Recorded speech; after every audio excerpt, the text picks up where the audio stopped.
अस्सलाम वालेकुम नाज़रीन। इस किस के आगाज़ में एक मेहमान खाने का मंजर दिखाया जाता है जिसमें बामसी, गुंदोज और गुनकुत बेस बदकर पहुंच चुके थे। इसी दौरान एक आदमी मेहमानों को खाना खिला रहा था। गुंदोज उसे देखकर कहता है, मुझे तो यही मंगोल जासूस लग रहा है जिसके बाबा ने बताया था। थोड़ी देर बाद वो आदमी गुंदोज और बामसी के पास खाना लेकर आता है। बामसी खाना देखकर कहता है, माशाल्लाह खाना बहुत लजीज नजर आ रहा है। वो आदमी कहता है, मैंने आपके लिए बहुत जबरदस्त कमरा भी तैयार किया है। बामसी कहता है, बहुत शुक्रिया। फिर वो आदमी आगे बढ़ता है तो आगे आरिक बुका का एक आदमी पहुंच जाता है और उसे इशारा करता है। फिर वो आदमी उसके पीछे चल पड़ता है। फिर बामसी गुनकुत के इशारा करता है तो गुनकुत भी उन दोनों के पीछे चल पड़ता है। बामसी कहता है, वो लोग खुफिया बात करने जा रहे हैं। गुंदोज कहते हैं, मुझे लगता है कि वो आदमी जो आया है वो आरिक बुका का हो सकता है। बामसी कहता है, चलो फिर उठ खड़े होते हैं। ये कहकर वो भी उठकर उनके पीछे जाने लगते हैं। दूसरी तरफ काई कबीले में शाम का वक्त होता है और खाने की तैयारियां मुकम्मल हो चुकी थी। सब लोग खाने के मेज पर बैठे हुए थे। इसी दौरान हेमा खातून कहती है, बहुत अरसा हो गया है मैंने ये उम्दा दस्तरख्वान नहीं सजाया। अल्लाह का शुक्र है कि आज हम सब इकट्ठे मिलकर खाना खा रहे हैं। बिल्की खातून कहती है, हेमा खातून अल्लाह आपको कई साल और जिंदा रखे और इस तरह के खाने आपको बनाने की तौफीक दे। अर्थुल साहब कहते हैं, इंशाल्लाह इस खेमे में और भी खुशियां आने वाली हैं। मैंने एक वादा किया था और अब उसका ये सही वक्त है। हमने बहुत सारी मुश्किलात का सामना किया है और अब हम इसका इंतजार और नहीं कर सकते। अब से बिल्की खातून हमारे कबीले की खातून होगी। बिल्की खातून कहते हैं, सलमान शाह की मिराज में शामिल होना और अर्दुल की बेगम बनना मेरे लिए बहुत खुशी की बात है। गुलदारा उन्हें बहुत सारी नेक दुआएं देता है। फिर सरजान खातून कहती है, आप इंशाल्लाह औरतों के खेमे में एक नई रोशनी उभरेंगी। मैं औरतों को कहती हूँ कि औरतों साहब की शादी की तैयारियां मुकम्मल कर ले। फिर औरतों साहब कहते हैं, अभी नहीं सरजान खातून, मैं किसी अहम काम से जा रहा हूँ। मेरी वापसी तक आप तैयारियां मुकम्मल कर लीजिएगा। हेमा खातून कहती है, बेटा तुम जल्द से जल्द वापस आना ताकि हम तैयारियां मुकम्मल कर सकें। दूसरी तरफ दो आदमी मेहमान खाने के एक तरफ जा रहे थे जबकि गुनकुत उनके पीछे था। बामसी और गुंदोज भी उनके पीछे आ रहे थे। फिर बामसी और गुनकुत उस जगह पहुंच जाते हैं जहां मंगोल लोग दाखिल हुए थे। बामसी कान लगाकर सुनता है और कहता है, यहाँ पर तो कोई आवाज नहीं आ रही। लाजमी वो कोई साजिश कर रहे होंगे, चलो अंदर चलते हैं। इसके बाद वो कमरे में दाखिल हो जाते हैं। जब वो अंदर दाखिल होते हैं तो कोई भी नहीं होता। फिर बामसी दीवारों को चेक करने लगता है। गुनकुत पूछता है, ये आप क्या कर रहे हैं कमांडर बामसी? बामसी कहता है, मुझे लगता है कि इन दीवारों में कोई खुफिया रास्ता है। इतने में बामसी की नजर एक लालटेन पर पड़ती है जो मुख्तलिफ होती है। फिर बामसी उस लालटेन की तरफ बढ़ता है और उसे अंदर की तरफ धकेलता है तो दरवाजा खुल जाता है। फिर वो सब अंदर दाखिल हो जाते हैं। अंदर देखते हैं तो वो आदमी उस आदमी को हाथ दे रहा था और कहता है, ये आरिफ बुका ने भेजा है, फौरन इसे हलाल खां की तरफ ले जाओ। दूसरा आदमी कहता है, ठीक है, तुम कुछ आराम कर लो और कुछ खा पी लो, मैं सुबह रवाना हो जाऊंगा। इतने में बामसी और उसके सिपाही उन पर हमला कर देते हैं। फिर वो इन तीनों को मार देते हैं तो बामसी उस खत को वसूल कर लेता है और कहता है, यही वो मालूमात थी जो हलाल खां की तरफ पहुंचने वाली थी। चलो अब वापस चलते हैं, इससे पहले हमारा खाना ठंडा हो जाए। ये कहकर वो आगे बढ़ जाते हैं। दूसरी तरफ काई कबीले में अर्तु साहब कहते हैं, बिल्की खातून ये काम मैं मुकम्मल कर आऊं, फिर हम शादी कर लेंगे। लेकिन इससे पहले एक जरूरी काम यह है कि आप उमर कबीले की सरदारी किसी अहम आदमी को दे दें। बिल्की खातून कहती है, अर्तुल साहब यही मैंने सोचा है, लेकिन मैं किसके हवाले करूं, ये मुझे समझ नहीं आ रहा।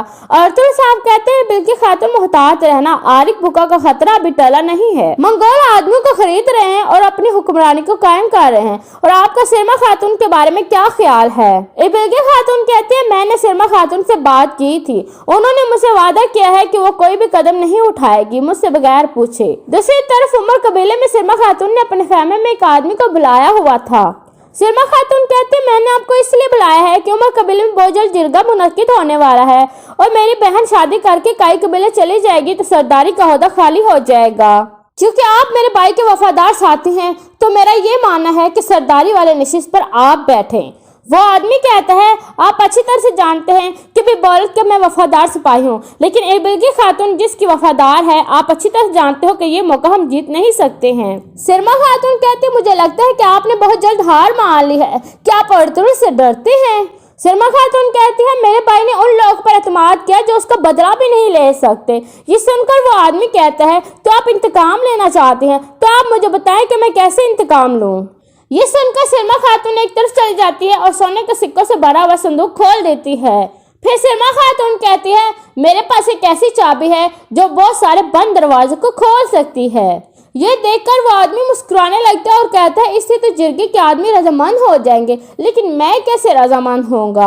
सरदार वाली जगह एक जलती हुई चीज है, मैं अपने आप को क्यों जलाऊंगा। सलमा खातून कहती है मेरा दिल तुम्हें जरूर सुकून देगा। मैं अच्छी तरह से जानती हूँ कि कई सालों से तुम मेरा ताक़ुब कर रहे हो और मुझे पसंद करते हो, लेकिन तुम्हारी इतनी जुर्रत नहीं थी कि मेरा हाथ मांग सको। अब तुम्हारे पास मौका है, पहले सरदार वाली जगह हासिल करो और फिर मुझे हासिल कर लो। दूसरी तरफ सरजान खातून कहती है सरदार बहार का मौसम आ रहा है, हर कोई बहार के मौसम का लुत्फ अंदोज होगा। मुझे अपना कबीला बहुत याद आ रहा है। गुलदारो कहते खैर है सरजान खातून, तुम्हें क्यों कबीला याद आ रहा है कि यहाँ वो सुकून नहीं है। सरजान खातून कहते नहीं सरदार, हेमा खातून मुझे अपनी बेटी की तरह समझती है, लेकिन मुझे सुकून अपने खेमे में मिलता है। गुलदारो कहता फिर कौन सी चीज तुम्हें बेचैन कर रही है सरजान खातून। सरजान खातून कहते मेरा बेटा, मुझे लगा था कि वो आएगा लेकिन वो मुझसे मिलने नहीं आया और आपने भी मुझे उसके बारे में नहीं बताया। गुलदारो कहते सरजान खातून तुम क्यों परेशान हो रही हो, वो बहुत अच्छा सिपाही बन गया है। हमने मंगोलों के खिलाफ बहुत सारी जंगें लड़ी हैं, लेकिन वो कभी पीछे नहीं हटा। एक दफा ये तमाम मुश्किलात हल हो जाएं फिर हम उससे मिलेंगे सरजान खातून। सरजान खातून कहते हैं इंशाल्लाह सरदार, और यहाँ पर इस एपिसोड का इख्तिताम हो जाता है। अस्सलाम वालेकुम व्यूअर्स, कैसे हैं आप सब लोग। उम्मीद करते हैं कि आप सब लोग खैरियत से होंगे। तो आज हम आपके लिए बहुत ही कमाल धमाकेदार वीडियो लेकर आए, नावल लेकर आए। उम्मीद करते हैं कि ये नावल आपको बहुत ही ज़्यादा पसंद आएगा। हम वक्त ज़ाया नहीं करते और अपनी नावल की तरफ चलते हैं कि आज हमने आपको कौन सा नावल सुनाना है, क्या करना है और क्या नहीं करना है। आज का जो नावल है वो बहुत ही रोमांटिक नावल है, बहुत ही ज़्यादा रोमांटिक है। उम्मीद करते हैं कि ये रोमांटिक नावल आपको बहुत ज़्यादा पसंद आएगा। आपने नाम तो बहुत सारे सुने होंगे, बहुत सारे रोमांटिक नावल के नाम सुने होंगे, तो आज हम आपको बहुत ही ज़्यादा रोमांटिक सुनाने जा रहे हैं नावल मोहब्बत जो रूठ गई। उम्मीद करते हैं कि ये नावल आपको बहुत ज़्यादा पसंद आएगा। तो चले स्टार्ट करते हैं। मोहब्बत जो रूठ सीख गई। किस नंबर 1 में थैंक गॉड आपको होश आ गया। कैसी तबीयत है आपकी, क्या और कैसा फील कर रहे हैं। वो उसके करीब जाकर बोला था और वो एक अजनबी को अपने इतना करीब देखकर सिमट सी गई। जो भी वो दोबारा बोला, देखिए परेशान मत हो, मैं दुश्मन नहीं हूँ आपका, मैं आपका दोस्त हूँ। देखो मेरे करीब मत आना, दूर रहो मुझसे, मैं मार दूंगी तुम्हें और सबको भी। तुम भी उनके साथ मिले हुए हो। तुम सब इंसानी रूप में जंगली भेड़िए हो जो सिर्फ और सिर्फ औरत की इज्जत नमूस को मिट्टी मिलाने के लिए पैदा हुए। चले जाओ यहाँ से, आई हेट यू। इससे पहले कि वो मजीद उससे कुछ कहती कुछ पूछती, वो लड़की आपे से बाहर हो गई और बेड से कुशन उठाकर हवा में उछालने लगी। लड़की का पागलपन देखते हुए वो परेशान सा हो गया और दोबारा बोला, देखिए प्लीज मेरी बात सुने, मैं सिर्फ आपकी मदद करना चाहता हूँ, मैं आपको कोई नुकसान नहीं पहुँचाऊंगा, मेरी बात तो सुने। दूर रहो मुझसे, तुम मेरा कुछ नहीं बिगाड़ सकते हो। मैं पुलिस के पास जाऊंगी, तुम्हें सजा दिलवाऊंगी, तुम्हारी बातों में नहीं आऊंगी, कभी भी नहीं। वो बेड पे दीवार के साथ लगते हुए गरा कर बोली, आप मुझे मुसलसल गलत समझ रही हैं। मैं आपको उन लोगों से बचा कर लाया हूँ। कौन है आप, आपका नाम क्या है, कहाँ से आए हैं और आपका घर कहाँ है और वो लोग कौन थे, क्यों तंग कर रहे थे आपको। प्लीज मुझे बताएं, मैं आपको आपके घर छोड़ कर आऊंगा, लेकिन आप थोड़ा कोऑपरेट तो करें प्लीज। वो माथे पर शिकन हटाते हुए प्यार से बोला, तो वो भी सर पे हाथ मारते हुए बोली, मैं, हाँ कौन हो मैं, मेरा नाम क्या है, कहाँ से आई हूँ मैं, कौन हो तुम, क्या तुम मुझे जानते हो, मेरा घर कहाँ गया, मेरा घर तुम्हें पता है कि मेरा घर कहाँ है। अरे नहीं, मेरा तो कोई घर ही नहीं है। वो अजीबो गरीब बातें करते हुए अपने बालों को नोचने लगी और जोर जोर से सर को झकटने लगी। वो लड़का ये सब कुछ देखकर बहुत ही ज्यादा परेशान हुआ। लड़की का पागलपन देखकर उसे वैश्य सी होने लगी। उसे लगा जैसे किसी पागल खाने से किसी पागल को उठा लाया हूँ। उससे पहले कि वो कुछ मजीद पूछता, लड़की बेड से नीचे को लढ़क गई, शायद बेहोश हो चुकी थी। लड़के ने आगे बढ़कर उस प्यारी सी मोमी गुड़िया को उठाया और दोबारा बेड पर डाल दिया और बगौर उसका चेहरा देखने लगा। जहाँ दुनिया भर की तकलीफें उसके चेहरे पर आया हो रही थी, ऐसा लगता था जैसे दुनिया भर के दुख उस अकेले जान के सहे में हो। पिछले 5 दिन से वो बेहोश थी। आज उसे होश आया था, लेकिन अफसोस एक बार फिर से वो नींद की दीवारों में उतर चुकी थी। डॉक्टर का कहना था लड़की ज़हनी दबाव का शिकार है। होश आने पे ये पता चल सकेगा कि आखिर मसला क्या है। एक नजर बेसुध पड़ी लड़की पे डालकर वो बाहर गया। अरसल बेटा, परेशान होने की जरूरत नहीं है। ऐसे केसेस में अक्सर ऐसा होता है, दिमाग अक्सर गहरा हो जाता है और मेमोरी जाती रहती है, लेकिन 90% चांस ये भी होता है कि मेमोरी कुछ दिनों में वापस आ जाती है। लड़की शदीद डिप्रेशन का शिकार रही है, किसी गहरे सदमे से गुजरी है। परेशान होने की बेटा जरूरत नहीं है। मैंने नींद का इंजेक्शन लगा दिया है, सुबह तक होश में आ जाएगा। बस इस बात का ख्याल रखा जाए कि जब तक उसे खुद कुछ याद ना आए तब तक उसे कुछ ना कुछ पूछा, क्योंकि ऐसी कंडीशन में मरीज की हालत बिगड़ भी सकती है। अच्छा, अब मैं चलता हूँ, सुबह चक्कर लगाऊंगा। अरसल की फैमिली डॉक्टर जो पिछले 5 रोज से अनजान लड़की का ट्रीटमेंट कर रहे थे, अरसल ने उन्हें कॉल करके बुलाया था और सारी सूरत हाल उन्हें बताई थी। हारून अंकल, कब तक ये ठीक हो जाएगी? आपको पता है ना सब। अरसल बात अधूरी छोड़ते हुए हारून अंकल को देखने लगा।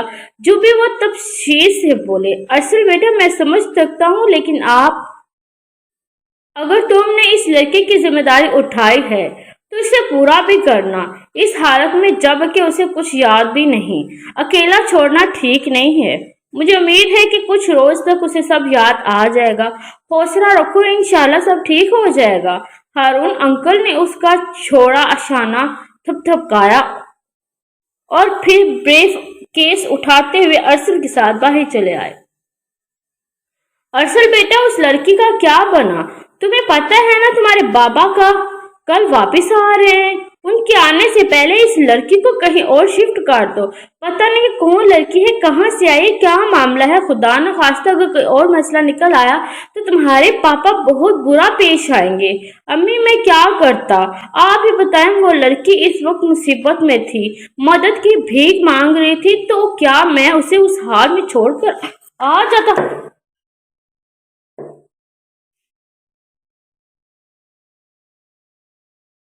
नहीं अम्मी, नहीं, मेरा ज़मीर मुझे इस बात की इजाज़त नहीं देता। कल मैंने अपने अल्लाह को क्या मुंह दिखाना है?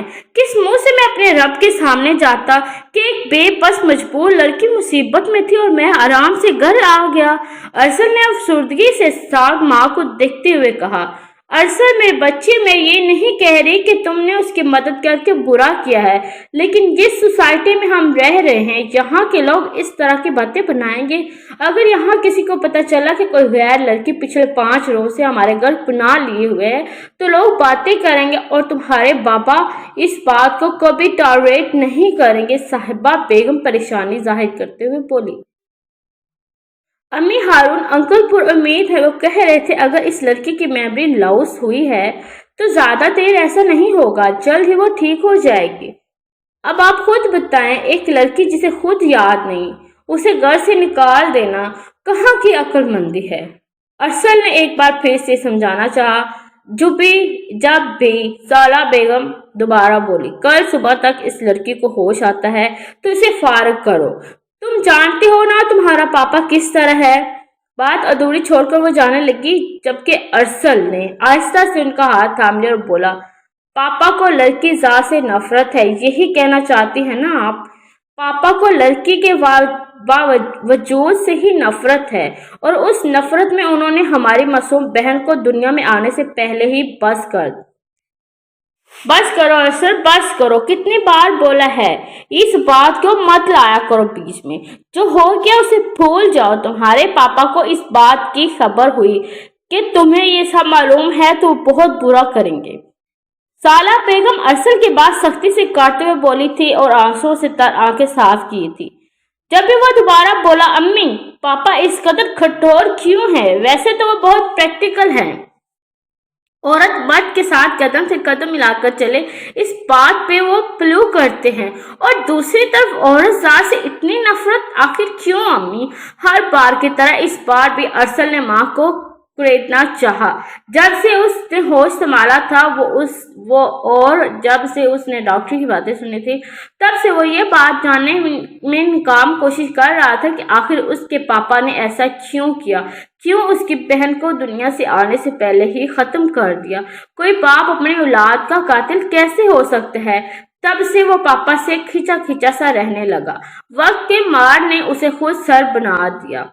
असल तुम्हारे पापा ऐसे कभी नहीं थे, हालांकि उन्हें ऐसा बना दिया है। वो ऐसे कभी नहीं थे। मैंने उनके साथ जिंदगी का एक ऐसा लम्हा गुजारा है, सब कुछ फेस किया है तुम्हारे पापा ने। अरसल ने बालों को सुलझाते हुए बोल रही थी। अरसल के आंसू चुपे माँ के दामन में भिगो दिए। अम्मी नेबल के साथ डॉक्टर को आपको बताया है कि इस बार बेटी होगी, तो आपने उसका नाम अमल सोचा था। कितना प्यारा नाम था अमल। वो आंसू साफ करते हुए मुस्कुरा कर बोला।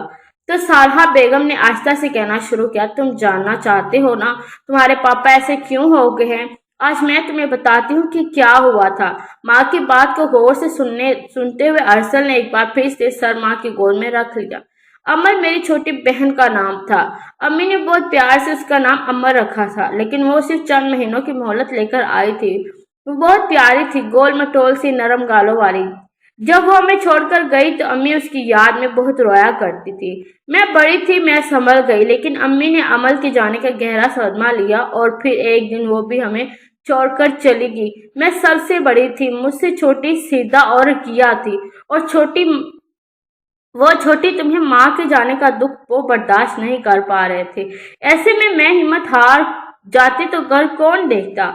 अब्बू यक थे, सब ने बोला कि शादी कर लो, लेकिन अब्बू ने किसी की भी नहीं सुनी और हमें अकेला संभाला। वक्त गुजरने लगा तो मेरा रिश्ता ढूंढने लगे, और फिर एक दिन तुम्हारे पापा का रिश्ता और मैं सादगी से रुखसत होकर यहाँ चली आई। जिंदगी एकदम से बदल गई। सालिया बेगम बात करते करते रुक गई, खो गई। आंसू एक मुतवातर से बहने जा रहे थे। तभी अरसल ने सर उठाया, माँ को देखा और बोला, अम्मी आप कहाँ खो गई हैं? फिर क्या हुआ? और आपने ये नहीं बताया कि पापा ऐसे क्यों हो गए हैं? औरत जार से इस कदर नफरत वो उन्हें क्यों है? तुम्हारी दादी भी एक औरत थी, आप भी एक औरत है। औरत तो हर लिहाज से मर्द के साथ किसी न किसी रिश्ते से बंधी होती है, कभी माँ बनकर, कभी बहन बनकर, कभी बीवी बनकर और कभी बेटी बनकर। फिर पापा ऐसा क्यों करते हैं? अरसल उलझते हुए बोला। सारा बेगम ने बेटे की सेज चेहरे को देखते हुए बोलना शुरू किया। ये उन दिनों की बात है जब मैं नई नई ब्याह कर आई थी। तुम्हारे पापा बहुत मुखलिस, इज्जत करने वाले, प्यार करने वाले इंसान थे। इकलौते बेटे और 2 बहनों की जान थी। अपने माँ बाप और बहनों से बेपनाह मोहब्बत करते थे, जैसा कि घर में चाहती थी। वैसा खुशियों से भरा घर अल्लाह ने मुझे दिया था। माँ जैसे प्यार करने वाली सास, बाप की तरह शफकत भरा हाथ फेरने वाले ससुर, और दोस्त और बहनों जैसी हमराज ननद थे। मुकम्मल फैमिली मिली थी मुझे। ऐसा घर किस्मत वालों को मिलता है जहाँ हर पल खुशियों का राज हो। जीना और शायदा हर वक्त उनके चक्कों हवेली में गूंजती रहती थी। उनकी हंसी की गूंज से हवेली को 4 चांद लगे रहते थे। मेरी सास ने शादी के कुछ दिन बाद ही चाबियां मेरे हवाले कर दी थी। लो भाई सालहा, आज से ये घर तुम्हारा और इस घर की सारी जिम्मेदारियां तुम्हारी। इस घर को जन्नत कैसे बनाकर रखना है ये अब तुम्हारी जिम्मेदारी है। मैंने भी उनकी बात को गांठ बांध लिया और दिल से उस घर में बसने वाले लोगों को जोड़ दिया। मैं एक छोटे से घर से आई थी और तुम्हारे पापा खानदानी रईस थे। एडजस्ट होने में मुझे थोड़ा टाइम लगा, लेकिन संभलते संभलते मैंने खुद को संभाल लिया और हर मुमकिन कोशिश करने लगी कि कभी किसी की बुरी नजर मेरी जन्नत को ना लगे। लेकिन वो कहते हैं ना, जैसे गमशुदा नहीं रहते वैसे ही खुशियां भी सदा कायम नहीं रहती। मेरी जन्नत को पल आखिर किसी की नजर लग गई। मेरे تمہارے دادا کے دوست تھے نذیر احمد، بہت ہی مخلص اور نیک انسان۔ تمہارے دادا جی کے جانے کے بعد بھی وہ ہمارے گھر اکثر آیا کرتے تھے، بہت پیار اور شفقت سے ملتے تھے۔ تمہارے دادا جی کی حیاتی میں انہوں نے اپنے بیٹے کے لیے زینہ کا ہاتھ مانگ لیا تھا۔ گھر بیٹھے بیٹھے اتنا اچھا رشتہ مل گیا تو دادی جی نے فوراً ہاں کر دیا۔ زینہ اور شاہدہ کیونکہ ابھی پڑھائی میں تھی، اس لیے دادی جی نے سختی سے منع کر دیا اس کے بارے میں کوئی ذکر نہ کیا جائے۔ دادی جی کے حکم کی تعمیل کرتے ہوئے سب چپ رہے۔ نذیر احمد کو زبان دے گی، بڑی سے پہلے چھوٹی کا رشتہ کر دینا یہ بات تمہاری دادی کو مناسب نہیں لگی، اس لیے انہوں نے زور ڈالا کہ شاہدہ کے لیے بھی اچھا سا رشتہ ڈھونڈ کر دونوں کی اکٹھی شادی کر دی جائے، لیکن قسمت کو کچھ اور ہی منظور تھا۔ رشتے کی بات بیچ میں ہی رہ گئی اور دادی جی چل بسے۔ دادا جی کے جانے کے بعد گھر میں مایوسی کا دور چل اٹھا۔ تمہاری دادی کو چپ سی لگی، تمہارے پاپا، زینہ، شاہدہ سب خاموش سے ہو گئے۔ اتنے انسانوں کے ہونے کے باوجود گھر میں سناٹا سا چھا گیا تھا۔ وقت گزرنے لگا تو تمہاری پیدائش کے گھر چپ کو توڑ دیا۔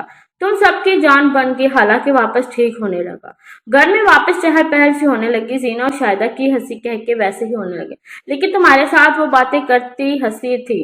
نذیر احمد نے ایک دن بھی اس رشتے سے غفلت نہیں برتی۔ دادا جی کی موت نے نذیر احمد کو بھی ہلا کر رکھ دیا تھا۔ وہ دونوں پرانے اور ساتھی تھے، بھائیوں کی طرح ساتھ ساتھ چلتے تھے۔ نذیر احمد یکدم بوڑھے سے لگنے لگے۔ وقت گزرنے کے ساتھ تو تمہارے پاپا نے شاہدہ کے لیے رشتہ ڈھونڈنا شروع کر دیا، کیونکہ ماجد جلد از جلد زینہ سے شادی کرنا چاہتا تھا۔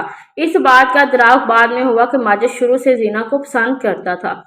شاہدہ کے رشتے میں تاخیر ہوتی چلی گئی اور تمہاری دادی نے چپی توڑی اور زینہ کے رشتے کی تاخیر دے دی۔ نذیر احمد تاریخ لے کر خوشی خوشی رخصت ہو گئے اور گھر میں شادی کی تیاریاں شروع ہو گئی۔ زینہ کو رشتے کا پتہ چلا تو اس نے خوب وویلا مچایا۔ اسے یہ رشتہ کسی طور پر قبول نہیں تھا۔ گھر میں سب زینہ کے رونے دھونے سے پریشان ہو گئے۔ پھر تمہارے پاپا نے زینہ سے سیدھی سیدھی بات کی تو پتہ چلا زینہ پہلے سے کسی اور کو پسند کر چکی تھی اور اس کے بغیر شادی کرنا تو دور وہ سوچنا بھی نہیں چاہتی۔ یہ بات سن کر تمہارے پاپا کو بہت غصہ، لیکن پھر بھی انہیں اپنے غصے پہ قابو پایا۔ انہوں نے زینہ کو موقع کی مناسبت سمجھتے ہوئے سمجھایا چاہا، لیکن زینہ ہتھے سے اکھڑ گئی اور کسی طور نہ مانی۔ پھر اس کی پسند کے لڑکے کو دیکھنے کا فیصلہ کیا۔ وہ اکلوتا بھائی تھا 5 بہنوں کا، وہ ساری بہنیں بیاہنے والی تھی۔ گھر کے مالی حالات بھی ابتر تھے، جبکہ زینہ نازو میں پلی بڑی تھی، ہر سہولت پر آزائش سے مستر تھی۔ وہاں اسے لذت اور تکلیف کے ساتھ کچھ بھی نہیں ملنا تھا۔ تمہارے پاپا نے رشتے سے منع کر دیا۔ زینہ لاکھ روئی چیخی چلائی، تمہارے پاپا نے اس کی بات نہیں مانی، باہر جانا بند کرے۔ شادی کا دن قریب آیا۔ ماجد بہت اچھا سلجھا ہوا لڑکا تھا، زینہ سے محبت بھی کرتا تھا، وہ اسے ساری خوشیاں دے سکتا تھا جو زینہ کو چاہیے تھی۔ زینہ سب سے چھوٹی تھی، اس لیے تمہارے پاپا اسے پہ جان دیتے تھے۔ وہ بہن کم بیٹی زیادہ تھی، اس لیے وہ جانتے تھے کہ زینہ اس گھر میں کبھی خوش نہیں رہے گی۔ تمہارے پاپا نے زینہ کی ایک نہیں سنی اور پھر وہ ہوا جس کا ہم تصور بھی نہیں سوچ سکتے۔ سالہ بیگم ایک بار پھر سے رک گئی۔ ماضی کی تلخ یادوں کو جنہیں وہ کہیں دور دفن کر چکے تھی، آج ایک بار پھر انہیں یاد کر کے وہ ٹوٹ رہے تھے۔ ان کی ہمت جواب دے رہی تھی، ان کے آنسو ارسل کے بالوں میں بھگو رہے تھے۔ آنسو صاف کر کے انہوں نے دوبارہ بولنا شروع کیا۔ شادی کے عین موقع پر زینہ گھر سے بھاگ گئی۔ وہ فیاض کی محبت میں پاگل سی ہو گئی تھی۔ وہ اپنے دل کے ہاتھوں مجبور تھی، اسے جو ٹھیک لگا اس نے وہ کر دیا، بنا یہ سوچے کہ اس کے پیچھے اس کے گھر والوں کا کیا ہوگا، دروازے پہ ایک بارات کو کیا جواب دیں گے۔ اس نے صرف اپنے بارے میں سوچا اور ہمیشہ کے لیے چلی گئی۔ سب پریشان ہو گئے۔ تمہاری دادی ایک بار پھر چپ سی ہو گئی۔ وہ نہ زندوں میں تھی نہ مردوں میں تھی، زندہ لاش بن کر رہ گئی تھی۔ جوان بیٹی رات کی سیاہی میں منہ چھپا کر بھاگ گئی۔ پھر بھلا کون ماں زندہ رہتی ہے؟ جب کافی ٹائم گزر گیا تو بارات والوں نے چائے منگوئی ہونے لگی، باتیں بننے لگی۔ نذیر احمد اوپر چلے آئے۔ اب ان سے یہ سب چھپانا بہت مشکل تھا، سو تمہارے پاپا نے انہیں ساری حقیقت کر دی اور معذرت کر لی۔ نذیر احمد انتہا کے شریف انسان تھے۔ دوستی کے صحیح معنوں کیا ہوتے ہیں یہ تو میں نے ان سے جانا۔ جب انہیں صورتحال کا پتہ چلا تو وہ بھی پریشان ہو گئے، لیکن کچھ دیر کے بعد انہوں نے اس پریشانی سے نکلنے کا حل بھی سوچ لیا۔ زینہ کی جگہ شاہدہ کو رخصت کرنے کی خواہش ظاہر کی۔ تمہارے پاپا اور دادی کے پاس کوئی جواب نہ تھا، لوگ باتیں کرنے لگے تھے۔ ایسے میں یہ بات باہر نکلے تو بدنامی ہوتی، تو کل کو شاہدہ کے رشتے میں رکاوٹ آئے گی، اس لیے تمہارے پاپا نے ہاں کر دی۔ شاہدہ کو پتہ چلا تو وہ بہت روئی، لیکن اپنے بھائی کی خاطر وہ خاموش ہو گئی اور اس طرح شاہدہ ماجد کے ساتھ رخصت ہو کر چلی گئی۔ ماجد اس رشتے سے خوش نہیں تھا کیونکہ وہ زینہ سے محبت کرتا تھا۔ یہ بات جانتے ہوئے بھی اس کی شادی شاہدہ سے کروا دی گئی۔ دادی بستر کو جا لگی۔ زینہ کی بے وفائی نے انہیں اندر تک تو رکھا تھا۔ وہ ہر وقت بس چھت کو دیکھتی رہتی اور نہ جانے کیا کیا باتیں کرتی۔ پھر ایک دن وہ بھی ہوا کہ وہ بھی اللہ کو پیاری ہو گئی۔ میرے جنت ایک بار پھر بکھر گئے۔ ماجد کا رویہ شاہدہ کے ساتھ نارمل تھا، لیکن وہ شاہدہ کو کبھی وہ محبت، وہ مقام نہیں دے پایا جو وہ زینہ کو دینا چاہتا تھا۔ جب تک نذیر احمد زندہ تھے سب ٹھیک رہا۔ ان کے جانے کے بعد ماجد بالکل ہی بدل گیا تھا۔ وہ تنگ نظیر ہو گیا تھا۔ شاہدہ ایک بار نہ کردہ گناہ کی سزا کاٹ رہی تھی۔ اس کا چہرہ بھی خوشیوں پہ حق تھا، لیکن اسے وہ خوشی کبھی نصیب نہ ہوئی جس کی وہ حقدار تھی۔ شادی کے 1 سال بعد ماجد غائب ہو گیا۔ اللہ جانے اسے زمین کھا گئی، آسمان نکلا، وہ کہاں گیا، کسی کو کچھ پتہ نہ چلا۔ شاہدہ کی زندگی میں کہیں نہ کہیں ایک امید کی کرن باقی تھی، لیکن ماجد جاتے جاتے وہ بھی ساتھ لے گیا۔ شاہدہ کو ماجد سے محبت ہو گئی تھی۔ اس کا شوہر تھا۔ وہ ہر بیوی کو اپنے شوہر سے محبت ہوتی ہے۔ شاہدہ ایک ایسے بندے سے محبت کر بیٹھی جو پہلے سے کسی اور کی محبت میں اسیر تھا۔ وہ کبھی زینہ کو بھول نہیں پایا تھا۔ شاید چپ سی ہو گئی تھی۔ کوئی بلاتا تو بول لیتی، کچھ بولتے تو جواب دے دیتی۔ اس عمر میں لڑکیاں تو ہنستی کھیلتی ہیں، لیکن وہ خاموشی اختیار کر لی۔ اس نے خودکشی کر لی اور شاہدہ جینا نہیں چاہتی تھی۔ ہم نے اسے ہر پل خوش رکھنے کی کوشش کی، لیکن شاید اس کی ہر خوشی ماجد سے شروع ہو کر اسی پر ختم تھی۔ ہماری زندگیوں میں ایک بعد ایک قیامت آ کر گزرتی چلی گئی۔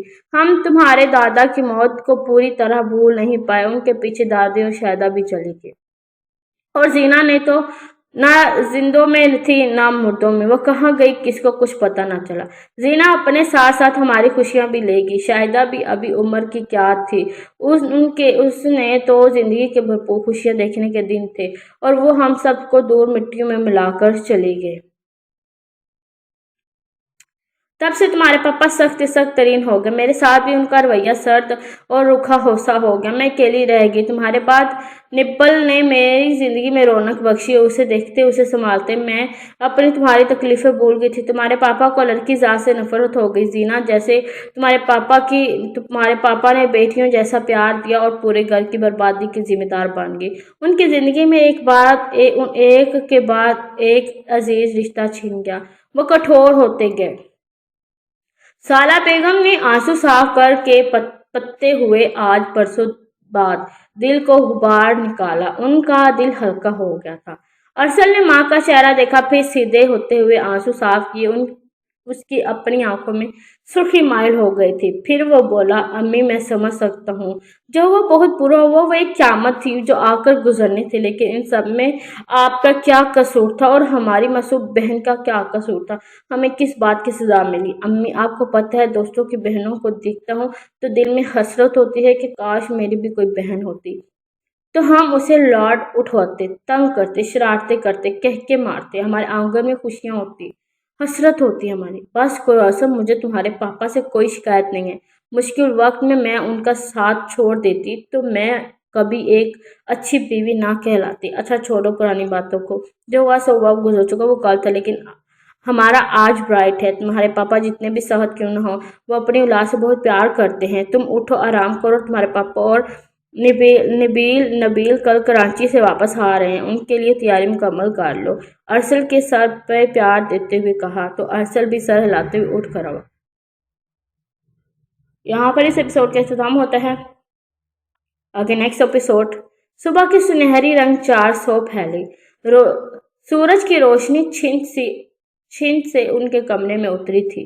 اس نے ان قابلیت آنکھیں کھولی۔ اس کا دماغ ابھی بھی گھوم رہا تھا۔ اس کی آنکھیں کھول کر اوپر چھت کو دیکھا تو پھر یکدم اٹھی اور بیٹھی اور پھٹی پھٹی نظروں سے سامنے دیکھنے لگی۔ اپنے سامنے انجان عورت جو چہرے پہ نرم سخت تاثرات لیے کرسی پر بالکل اس کے عین برابر بیٹھی تھی۔ سالہ بیگم گول مٹول سی پیاری سی لڑکیوں کو بغور دیکھ رہی تھی۔ پھر وہ اٹھی اور اس کے قریب جانے لگی، لیکن اس سے پہلے ہی وہ دبل کر دیوار کے ساتھ لگی۔ وہ خوفزدہ نظروں سے سامنے کھڑی عورت کو دیکھنے لگی، جس کے تاثرات اب ڈھیلے پڑ چکے تھے۔ میرے پاس آؤ، دیکھو اب جو بھی ہو میرے پاس نہیں آنا، آپ بھی ان کے ساتھ ملی ہوئی ہو۔ ایک عورت ہو کر دوسری عورت کا دکھ، اس کی تکلیف نہیں سمجھ سکتی آپ؟ لگتا ہے آپ کی اپنی کوئی بیٹی نہیں ہے، آپ نے ایسا کیا क्यों किया मेरे साथ ऐसा? आपको ज़रा रहम नहीं आया, तरस नहीं आया? वो सिमर कर दीवार से चिपक सी गई, जैसे दीवार तोड़कर वहां से बाहर निकल जाएगी। उसकी आंखों में वहशत सी उतर आई। लाल बबुल का चेहरा, उस पे सुर्खी मैल आंखें। हो गया। सुलह बेगम उसकी हालत देखकर परेशान सी हो गई और फिर बोली, बेटा रिलैक्स, डरने की कोई जरूरत नहीं, मैं तुम्हें नुकसान पहुंचाने नहीं आई हूँ। मुझे अपनी माँ की तरह समझो, पुरसुकून हो जाओ। देखो आज से हम दोनों दोस्त हैं, तुम्हें पता है मेरी कोई दोस्त नहीं है। तुम बनोगी मेरी दोस्त, बोलो दोस्ती करोगी मुझसे? मेरा बहुत बहुत दिल है, करता है कोई मेरा दोस्त हो जिससे मैं बातें करूं, टाइम स्पेंड करूं, बातें शेयर करूं। बोलो दोस्त बनोगी मेरी? साला बेगम ने अपनाइयत से बात शुरू की थी, जिस पे उस लड़की को बगौर उन्हें देखा और फौरन चेहरे पे आए बालों को पीछे किया। उनकी आंखों की वहशत अब भी वैसी थी। ऐसे क्या देख रही हो? दोस्ती नहीं करोगी? अब तक उन दवाइयों का जरा असर हो गया था, क्या तब बिस्तर से लगी रहोगी? देखो क्या हाल बनाया हुआ है तुमने अपना। चलो मेरे साथ, और कपड़े लाई हूँ तुम्हारे लिए, नहा के फ्रेश हो जाओ। तुम्हें पता है तुम्हारे लिए बिरयानी बनाई है, तुम खाओगी? सालिया बेगम बात जारी रखते हुए उसकी कलाई थाम ली। बिरयानी का नाम सुनते ही लड़की की खुश्क होंठों में जुबान फेरने लगी और थूक निगला था। पिछले 5 दिन से वो बस दवाइयों के जेर असर और शायद अब भूख से उसका बुरा हाल था। उसने कोई रिएक्शन ना दिया और टक्कर कर औरत के चेहरा देखने लगी। साला बेगम ने उसका हाथ पकड़कर नीचे उतारा, उसके सर पे हाथ फेरा, सिकारते हुए तसल्ली देते हुए उसकी दोस्त बनी, उसे बाहर ले जाने लगी। अरसल और डॉक्टर हानून अंदर दाखिल होते दिखाई दिए। उन दोनों को देखते ही वो लड़की डर सी गई। वहशत एक बार फिर उसके चेहरे पर तारीफ। साले बेगम हाथ सख्ती से झटकर वो अरसल पे जंगली बिल्ली की तरह चिपट पड़ी। मैं तुम्हें मार दूंगी, तुम बहुत बुरे हो, तुमने मेरे साथ अच्छा नहीं किया, तुम सबको नहीं छोड़ूंगी, मैं फांसी से लटका दूंगी। अरसल का गिरबान पकड़ते हुए चीख कर बोली थी, ये क्या कर रही हैं आप? आपका दिमाग तो ठीक है? छोड़े मुझे, मैं बस आपकी मदद करना चाहता हूँ। मेरी कोई दुश्मनी नहीं है आपसे, तुम ही मेरे दुश्मन हो। तुम ही उस रात मुझे अगवा कर आए थे, मैं नहीं छोड़ूंगी तुम्हें। अरसल की बात बीच में काटते हुए गुस्से से दाढ़ी थी। मामले की संगीनी समझते हुए साला बेगम बोल उठी, प्यारी दोस्त मेरी तरफ देखो, यहाँ तुम्हें भूख ना लगी थी? बिरयानी ठंडी हो रही है, उसके बाद में लड़ लेना। बल्कि ऐसा करते हैं ना, हम दोनों पहले अच्छे से खाना खाते हैं, फिर मिलकर इसकी पिटाई करेंगे। अभी तुम कमज़ोर हो, तुम ताकतवर होगी, तभी तुम्हें ताकत मिलेगी और फिर ही हम इससे लड़ सकेंगे। ऐसा लगता है कि बारिश होने वाली है, तुम्हें बारिश पसंद है? लड़की का हाथ अरसल के कॉलर पर ढीला पड़ते देख वो उसे बातों में उलझाकर बाहर ले गई। जाते जाते अरसल और डॉक्टर हारून का इशारा कर गई, जिसे दोनों भी सीख का सांस लिया। फिक्र मत करो अरसल बेटा, वो ठीक हो जाएगी। लगता है कि बहुत कुछ बुरा हुआ है उसके साथ, उसकी कंडीशन ऐसी है, उसे थोड़ा टाइम देना होगा तुम्हें, ताकि वो ये समझ सके कि वो ठीक है, नॉर्मल है और जहाँ भी सेफ है। जिस तरह से भाभी ने उसे हैंडल किया मुझे बहुत अच्छा लगा। इस तरह वो जल्दी ठीक हो जाएगी। ऐसे केसेस में अक्सर होता है प्यार, भूखे लोग जो प्यार को तरसते हैं, प्यार के मीठे बोल ही ठीक कर सकते हैं। मुझे लगता है भाभी से समझ गई है, आप फिक्र मत करो, इंशाल्लाह वो जल्द ठीक हो जाएगी। नहाने के बाद वो लड़की निखर सी गई, उसके नकीश वाजा नजर आने लगे। गोल मटोल सी, चलबी सी, बहुत प्यारी सी लड़की थी। नहाने के बाद सालिया बेगम ने उसके बालों में ब्रश किया और फिर उसे लेकर किचन में चली आई, जहाँ बिरयानी के साथ साथ न जाने कौन कौन से खाने अपने इंतहांगेज खुशबू के साथ मौजूद थे। लड़की को एक तरफ बैठाकर उन्होंने उसके लिए प्लेट में चावल निकाले और गिलास में पानी भरकर उसके सामने रख दिया। पानी का गिलास देखते ही वो झुपट पड़ी और गिलास उठाकर मुंह को लगाया। टकाटक पानी सारा पी गई, जैसे सदियों की प्यासी हो। सालिया बेगम ने उसे गौर से देखा, प्लेट उसके सामने रख दी और गिलास में वो और पानी डाल दिया। बिरयानी से गर्म भाप उठ रही थी, उसकी खुशबू ऐसी थी कि लड़की ने मजीद सब्र ना हो सका, वो प्लेट पे छिपड़ की वैसे खा रही थी जैसे कई सालों से उसने लजीज खाना ना खाया हो। तेज तेज खाने से चावल उसके गले में अटके और वो बुरी तरह खांसने लगी। उसकी आंखों में खून उतर आया, चेहरे का रंग पड़ गया। साला बेगम ने गिलास उसके होठों से लगाया, पानी और उसका सांस बहाल किया और फिर पूरा गिलास खत्म करके बाद वो लड़की शर्मिंदा सी हुई कि उठ खड़ी हुई और चावल वहीं छोड़ दिए। अरे उठ क्यों गई हो? अच्छी नहीं बनी, पसंद नहीं आए? कुछ बोलोगी नहीं मुझसे? अपनी माँ की तरह समझो, मुझसे बात तो करो, मैं तुम्हें सुनूंगी, समझूंगी, तुमसे बात करो बेटा, प्यार से उसके सर पर हाथ फेरते हुए कहा। वो लड़की बामुश्किल इतना ही बोल पाई, बहुत अच्छी बनी है, मुझे भूख नहीं है। लड़की की मीठी आवाज़ सुनकर साला बेगम को तसल्ली हुई कि अब वो बेहतर है। चाय पियोगी? एक बार फिर से वो प्यार से बोली थी। लड़की ने नफ़ी में सर हिलाया। सारा बेगम मुस्कुराते निगाह उस पर डाली और प्लेट और ग्लास उठाकर एक तरफ रखा और उसे बाहर ले आई। मौसम यकदम दुबला था। तेज धूप देखते ही देखते सियाह बालों में गुम सी हो गई। बारिश की बूंदें बरसने लगी। बारिश की वजह से लॉन का मंजर भी बदल गया। सब्जा देख कर लड़की की आंखें चंदिया गई और उसने फौरन सख्ती से आंखें मींच ली। शायद काफी दिनों बाद तेज रंग आंखें बर्दाश्त न कर पाई। क्या हुआ बेटा? सारा बेगम ने फौरन पूछा। लड़की ने नफी में सर हिलाया। आस्था से आंखें खोली और इस बार फिर उसकी आंखों में तकलीफ नहीं हुई थी, बल्कि इस बार उसने सबज घास अच्छी लगी थी। वो जूते उतार कर गीले घास पर चलने लगी। गीली घास पर चलने से उसके सुकून सा मिल रहा था। वो घास पे यहाँ से वहाँ चक्कर लगा रही थी। बेटा तुम्हारा नाम क्या है? मुझे तो बताओ। तुम्हें ठीक से कुछ याद भी नहीं? लेकिन डॉक्टर पूरी उम्मीद थे कुछ टाइम लगेगा, फिर वो सब याद आ जाएगा। लेकिन तब तक कोई नाम तो होना चाहिए जिसे मैं तुम्हें पुकार सकूं। अमल कैसा रहेगा? क्या तुम्हें अमल कहकर पुकार सकती हूँ? सारा बेगम ने उसके मासूम से पकीज़ा चेहरे की तरफ देखते हुए हसरत भरे अंदाज में कहा। दो पल वो लड़की अजीब अंदाज में उन्हें देखती रही, फिर आहिस्ता से सर हिलाया, जबरदस्त मुस्कुराने की कोशिश करने बोल। तो क्या आप आंटी बुला सकती हूँ?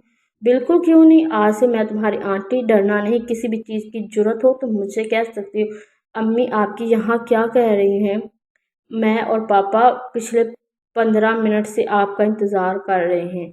नबील बैक साइड पे ही चला आया था और अब माँ के साथ प्यारी सी छोटी उम्र की लड़की गोमटो सी लड़की को देखकर वो चौंका था कि उनका करीब चला आया। नबील को देखते साथ वो डर सी सारा बेगम के पीछे छुप गई। अम्मी ये इतनी प्यारी सी गुड़िया कौन है? नबील उनके पीछे देखते हुए ताज्जुब से बोला। ये प्यारी सी लड़की मेरी दोस्त है और आज से ये हमारे साथ रहेगी। सालिया बेगम प्यार से बोली और साथ ही पीछे हट गई और बोली, आओ अमल से मिलो, ये मेरा मजला बेटा नबील है। अमल ने हैरानी से सामने खड़े लंबे दुबले लड़के को देखा जो बहुत प्यार से उसे देख रहा था। हेलो स्वीट सिस्टर, मेरा नाम नबील है, मैं आपकी दोस्त का नालायक बेटा। वो मुस्कुराते हुए शरारत से बोला था। अम्मी अमल की तबीयत ठीक नहीं, बाकी बातें बाद में करना, चलो अंदर, मैं अमल को उसके कमरे में छोड़ कर आती हूँ। अमल की बिगड़ती तबीयत उनके सामने थी। पहले अरसल को देखकर वो उस पर झट पड़ी, अब नबील को देखकर उसके चेहरे की जाविये बदल गए थे। वो इस बार वो नबील पर झपटी नहीं थी, लेकिन उसके तासुरात देखकर अलग लग रहा था कि वो ऐसा कर गुजरेगी, इसलिए वो फौरन बोल उठी थी। माँ की बात को सुनते हुए समझते हुए नबील एक मीठी सी निगाह अनजान लड़की पर डालकर चला गया। ओ अम्बल, तुम्हारी दवा का टाइम हो गया है, उसके बाद तुम रेस्ट करना और किसी भी चीज़ की ज़रूरत हो तो मुझे इन्फॉर्म कर देना, मैं यही हूँ, घबराने की ज़रूरत नहीं है। सालिया बेगम से तकीद की। कौन है वो लड़की? असल किस लड़की को उठा लाया है? पता नहीं कौन है, क्या चक्कर है।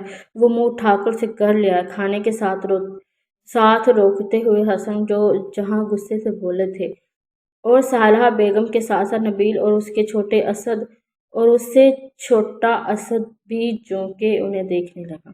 हसन, खाना खा ले, आप आराम से, मैं सब बताती हूँ आपको। साला बेगम फौरन बात संभालते बोली। वो नालायक खुद कहाँ है? खैर, लड़की को घर पे छोड़ा। एक बार फिर वो शेर की तरह बोले। उसकी कॉल आई थी, उसकी किसी दोस्त ने बुलाया है उसे, पार्टी है, खाना नोश फरमाएंगे।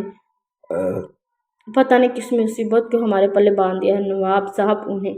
हसन जैसा मुंह बसोड़ते हुए बोले। उन्हें पीठ के साथ साफ किया। तुम लोग खाना खाओ, मैं आती हूँ। अम्मी, वैसे वो लड़की है कौन? अरसल को कहाँ मिली? ताज्जुब वाली बात है ना, उसे रास्ते में चलती हुई लड़की मिली और उसे वो उठाकर घर ले आया। पापा का रिएक्शन अपनी जगह बिल्कुल ठीक है।